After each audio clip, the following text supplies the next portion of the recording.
ಆಚಿ chilli powder. ಸಖತ್ ಖಾರ ಬಣ್ಣ ಮತ್ತು ರುಚಿ ಆಚಿ ಚಿಲ್ಲಿ ಪೌಡರ್. ಬೆಂಗಳೂರಿನ ಕೋಗಿಲು ಲೇಔಟ್ ಅಕ್ರಮ ನಿವಾಸಿಗಳಿಗೆ ಸೂಪರ್ ಫಾಸ್ಟ್ ಪರಿಹಾರ. ಆದರೆ ಕೊಡಗಿನ ನೆರೆ ಸಂತ್ರಸ್ತರು ಸರ್ಕಾರದ ಕಣ್ಣು ಕಾಣಲಿಲ್ವಾ? ಕೊಡಗು ಪ್ರವಾಹ ಸಂತ್ರಸ್ತರಿಗೆ ಇನ್ನೂ ಶಾಶ್ವತ ಸೂರು ಸಿಕ್ಕಿಲ್ಲ. ಇಲ್ಲಿ ತನಕ 6 ವರ್ಷ ಕಳೆದರೂ ಸಂತ್ರಸ್ತರಿಗೆ ಮನೆ ಕಟ್ಟಿಕೊಟ್ಟಿಲ್ಲ. ಪ್ಲಾಸ್ಟಿಕ್ ಶೆಡ್ಗಳಲ್ಲಿ ಬದುಕು ನಡೆಸ್ತಾ ಇದ್ದಾವೆ ಕುಟುಂಬಗಳು. ಕುಶಾಲನಗರ ತಾಲೂಕು ನೆಲ್ಲಿಹುದಿಕೇರಿ, ಬೆಟ್ಟದ ಕಾಡು, ಬರಡಿ, ಕುಂಬಾರಗುಂಡಿ ಗ್ರಾಮದ 100 ಕುಟುಂಬಗಳು ಬೀದಿಗೆ ಬಿದ್ದಿವೆ. ಅವ್ರಿಗೆ ಮನೆಯೇ ಇಲ್ಲ. ನಿವೇಶನವನ್ನು ನೀಡೋದಾಗಿ ಭರವಸೆ ನೀಡಿತ್ತು ಸರ್ಕಾರ. ಎಲ್ಲಿ? ಯಾರೂ ಇಲ್ಲ. 2018-19ರಲ್ಲಿ ಪ್ರಕೃತಿ ವಿಕೋಪಕ್ಕೆ ನಲುಗಿದ್ವು ಈ ಗ್ರಾಮಗಳು, ಕುಶಾಲನಗರ ತಾಲೂಕಿನಲ್ಲಿ ಬರ್ತಕ್ಕಂಥದ್ದು. ಆದರೆ ಇವ್ರಿಗೆ ಮಾತ್ರ ಕಳೆದ ವಾರ ಮನೆ ಡೆಮಾಲಿಷ್ ಮಾಡ್ತಾರೆ. 1ನೇ ತಾರೀಕು ಹೊಸ ವರ್ಷಕ್ಕೆ ಹೊಸ ಮನೆ ಕೊಡ್ತಾರೆ. ಏನು ಜನರ ಕಣ್ಣು ಕಾಣ್ತಿಲ್ಲ ಅಂದ್ಕೊಂಡಿದ್ದಾರೆ? ಈ ಅನ್ಯಾಯ ಸರ್ಕಾರ ಮಾಡ್ತಿರೋದೇ ಅನ್ಯಾಯ.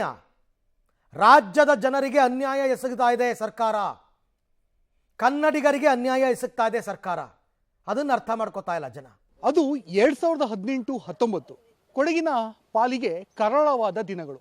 ಪ್ರಕೃತಿ ಯಾವ ರೀತಿ ಮುಂದಿದ್ಲು ಅಂದರೆ, ಒಂದು ರೀತಿ ಕೊಡಗು ಜಿಲ್ಲೆ ಅಕ್ಷರ ಸಹ ತತ್ತರಿಸಿ ಹೋಗಿತ್ತು. ಅಷ್ಟೇ ಅಲ್ಲದೆ ಕಾವೇರಿಯ ಪ್ರವಾಹಕ್ಕೆ ಸಾಕಷ್ಟು ಗ್ರಾಮಗಳು ನಲುಗಿ ಹೋಗಿದ್ವು. ಅದರಲ್ಲೂ ಕೂಡ 2019 ಕೊಡಗು ಜಿಲ್ಲೆ ಕುಶಾಲನಗರ ತಾಲೂಕಿನ ಕುಂಬಾರಗುಂಡಿ ಅನ್ನೋ ಪ್ರದೇಶ ಅಂತೂ ಸಂಪೂರ್ಣವಾಗಿ ಕಾವೇರಿಯ ಪ್ರತಾಪಕ್ಕೆ ನಲುಗಿ ಹೋಗಿತ್ತು. ಹಲವಾರು ಜನರು ಮನೆ ಮಠವನ್ನೆಲ್ಲ ಕಳ್ಕೊಂಡು ಬೀದಿ ಪಾಲಾಗಿದ್ರು. ಅವತ್ತು ಸರ್ಕಾರ ಒಂದಷ್ಟು ಕಾಳಜಿ ಕೇಂದ್ರವನ್ನು ನಿರ್ಮಾಣ ಮಾಡಿ ನೆರೆಯ ಸಂತ್ರಸ್ತರನ್ನು ಬೇರೆ ಪರ್ಯಾಯ ವ್ಯವಸ್ಥೆಯನ್ನು ತಾತ್ಕಾಲಿಕ ಮಟ್ಟಕ್ಕೆ ತೆರಳುವಂಥ ಕೆಲಸವನ್ನು ಮಾತ್ರ ಮಾಡ್ತು. ನಂತರ ನಿಮಗೆ ಬಾಡಿಗೆ ರೂಪದಲ್ಲಿ ಹಣವನ್ನು ಕೊಡ್ತೀವಿ ಅನ್ನೋದು ಕೂಡ ಹೇಳಿದರು. ಆದರೆ ಬಾಡಿಗೆ ರೂಪದಿಂದ ಹಣ ಹೋಗಲಿ, ಅವ್ರಿಗೆ ಉಳ್ಕೊಳ್ಳಿಕ್ಕೂ ಕೂಡ ಯಾವುದೇ ರೀತಿಯಾದಂತಹ ವ್ಯವಸ್ಥೆಗಳನ್ನು ಕೂಡ ಅಂದಿನಿಂದ ಇವತ್ತೇನು ಪ್ರಸ್ತುತ ಕಾಂಗ್ರೆಸ್ ಸರ್ಕಾರ ಇದೆ ಇವತ್ತಿನವರೆಗೂ ಕೂಡ ಮಾಡಿಲ್ಲ. ನಾವಿಲ್ಲಿ ದೃಶ್ಯದಲ್ಲಿ ನೋಡ್ಬೋದು. ಇವತ್ತಿಗೂ ಕೂಡ ಸಾಕಷ್ಟು ಜನರು ಯಾರಿದ್ದಾರೆ ಇವರೆಲ್ಲರೂ ಕೂಡ ನೈಜ ಸಂತ್ರಸ್ತರು. ಇವತ್ತಿಗೂ ಕೂಡ ಮನೆಗಳು ಕೂಡ ಆಗಲಿಲ್ಲ. ತಾನೇನು ಮನೆ ಮಠವನ್ನು ಕಳ್ಕೊಂಡು ಕಾಳಜಿ ಕೇಂದ್ರದಲ್ಲಿದ್ದರು, ಆ ಕಾಳಜಿ ಕೇಂದ್ರದಿಂದ ಹಿಂತಿರುಗಿ ಬಂದಂತಹ ಸಂದರ್ಭದಲ್ಲಿ ಸಂಪೂರ್ಣವಾಗಿ ಮನೆ ಕೂಡ ನಾಶವಾಗಿರುತ್ತೆ. ಇಂತಹ ಸಂದರ್ಭದಲ್ಲಿ ಎಲ್ಲಿ ನೆಲೆಯನ್ನು ಕಾಣ್ಕೋಬೇಕು ಅಂದಾಗ ಕಳ್ಕೊಂಡಂತಹ ಜಾಗದಲ್ಲೇ ಒಂದಷ್ಟು ಗುಡ್ಸ್ಲನ್ನು ನಿರ್ಮಾಣ ಮಾಡ್ಕೊಳ್ತಾರೆ.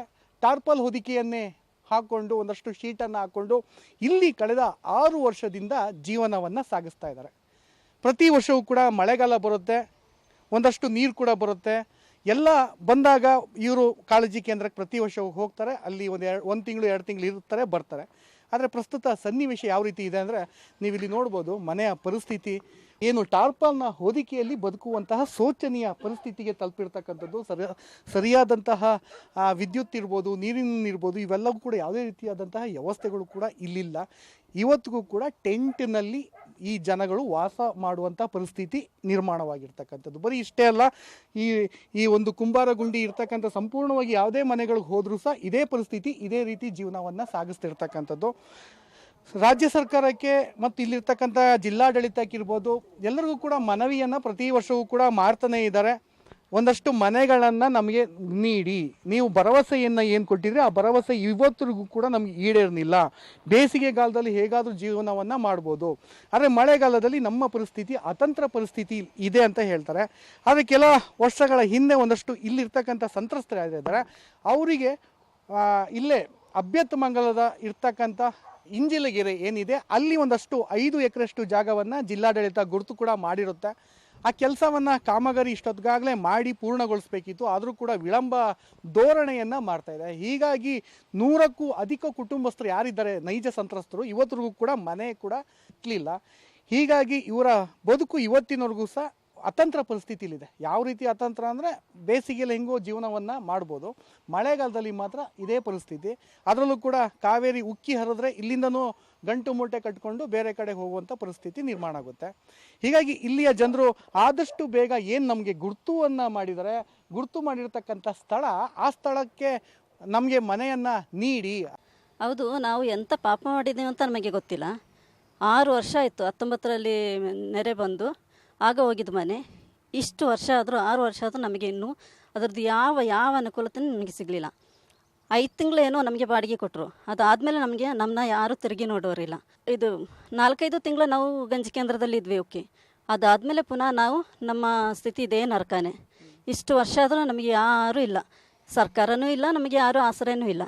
ನಮ್ಮ ಮಕ್ಕಳಲ್ಲಿ ಬೆಳೆದು ಬರ್ತಾ ಇದ್ದಾರೆ ಹೆಣ್ಣು ಮಕ್ಕಳು 15-16 ವರ್ಷ. ಅವರಿಗೆ ಒಂಥರ ಅವಮಾನ, ಫ್ರೆಂಡ್ಸ್ ಎಲ್ಲ ಬಂದು ಮನೆ ನೋಡುವಾಗ ನಮಗೆ ಮನೆ ಇಲ್ಲ.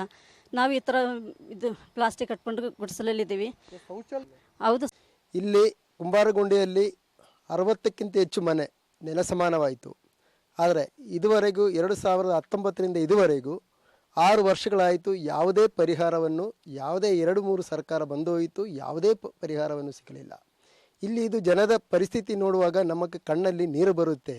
ಯಾಕೆಂತ ಹೇಳಿದರೆ ಅವರು ವಯಸ್ಸಾದ ಹೆಣ್ಮಕ್ಕಳು, ಪಾಪ ಅಜ್ಜಿ 85 ವರ್ಷ 90 ವರ್ಷ, ಅವರು ಎಷ್ಟು ಸಂತೋಷದಲ್ಲಿ 2019ಕ್ಕಿಂತ ಮುಂಚೆ ಜೀವಿಸುತ್ತಿದ್ದರು ಅಂತ ನಮಗೆ ಗೊತ್ತಿದ್ದು. ನಾವೆಲ್ಲರೂ ಒಂದು ತಾಯಿ ಮಕ್ಕಳ ಥರ ಜೀವಿಸಿದಂಥ ಈ ಗ್ರಾಮದಲ್ಲಿ ಒಂದು 60ಕ್ಕಿಂತ ಹೆಚ್ಚು ಮನೆ ಬಿದ್ದೋದ ಮೇಲೆ ಏನಾಯಿತು ಅಂತ ಹೇಳಿದರೆ ಅವರದ್ದು ಪರಿಸ್ಥಿತಿ, ಇಲ್ಲಿ ಕೀಟಗಳು ಬಂದು ಅವರು